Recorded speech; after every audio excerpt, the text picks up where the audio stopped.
en direct avec Jean-Charles Banoun.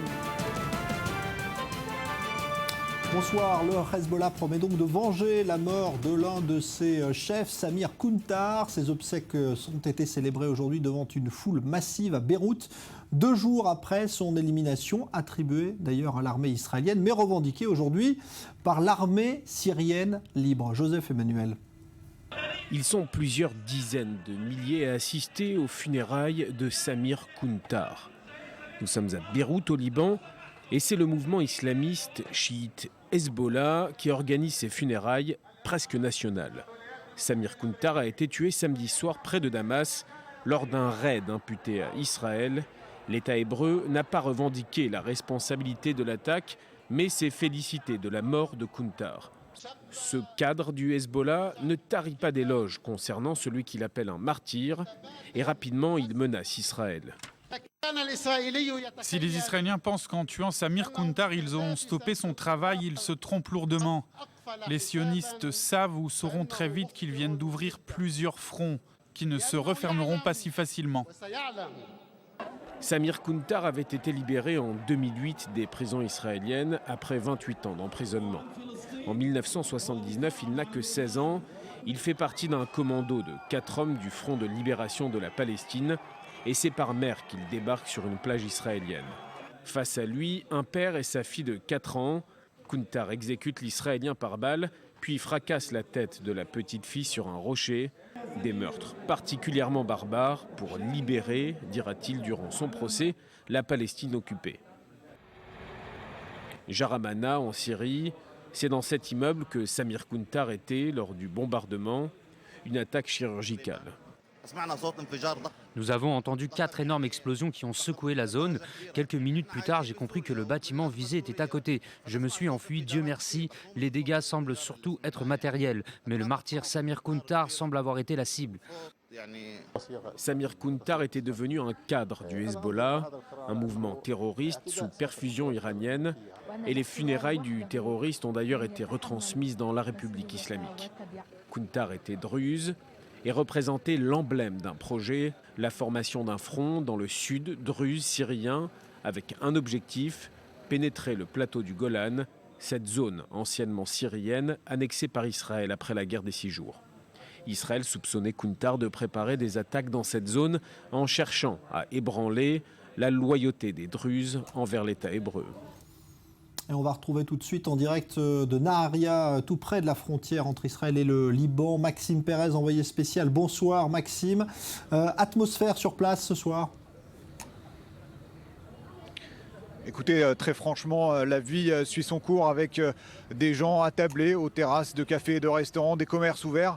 Et finalement, une routine qui est préservée, une attitude assez conforme aux instructions de la défense passive qui hier soir n'a pas signifié aux habitants de cette ville de Naharia de changer leurs habitudes.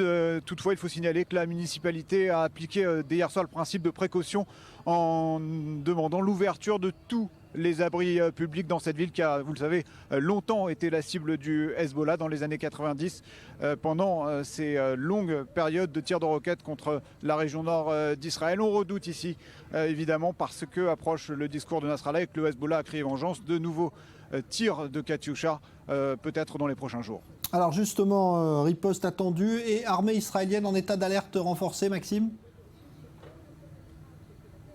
Absolument. Du côté de l'armée israélienne, on a renforcé très discrètement les effectifs le long de la frontière libanaise, mais également sur le plateau du Golan. On a d'ailleurs signalé des mouvements de troupes ces dernières heures, des manœuvres de tanks, des principes là aussi de précaution. On s'attend évidemment à une réponse du Hezbollah, même si l'estimation des renseignements militaires israéliens reste inchangée depuis le début. La situation militaire et stratégique du Hezbollah ne s'est pas améliorée en Syrie ces derniers mois. Il est fort à parier que sa riposte, si elle a lieu, sera limitée comme en janvier dernier après l'assassinat de Djihad Mournier dans une frappe là aussi attribuée à Israël. Néanmoins, évidemment, état d'alerte renforcé. On apprend ce soir le déploiement d'une 2e batterie antimissile d'hommes de fer à la frontière nord d'Israël.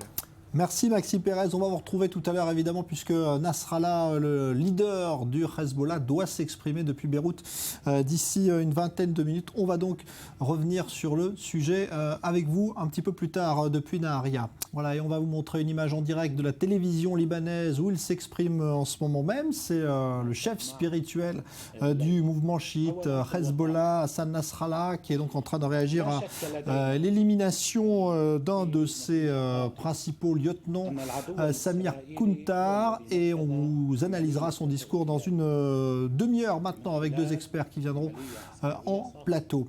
L'actualité avec, je vous le disais tout à l'heure, le discours en ce moment même en direct à la télévision libanaise du chef du mouvement chiite Hezbollah, Nasrallah, qui a confirmé que pour le Hezbollah, il n'y avait aucun doute, c'est bien Israël qui est responsable de l'élimination de Samir Kuntar et qui promet d'ailleurs des représailles. On va retrouver Maxime Pérez, notre envoyé spécial à Naharia, tout près de la frontière entre Israël et le Liban. Maxime, sans surprise évidemment, hein, Nasrallah qui accuse Israël et qui évidemment promet des représailles. On ne sait pas à quoi il faut s'attendre.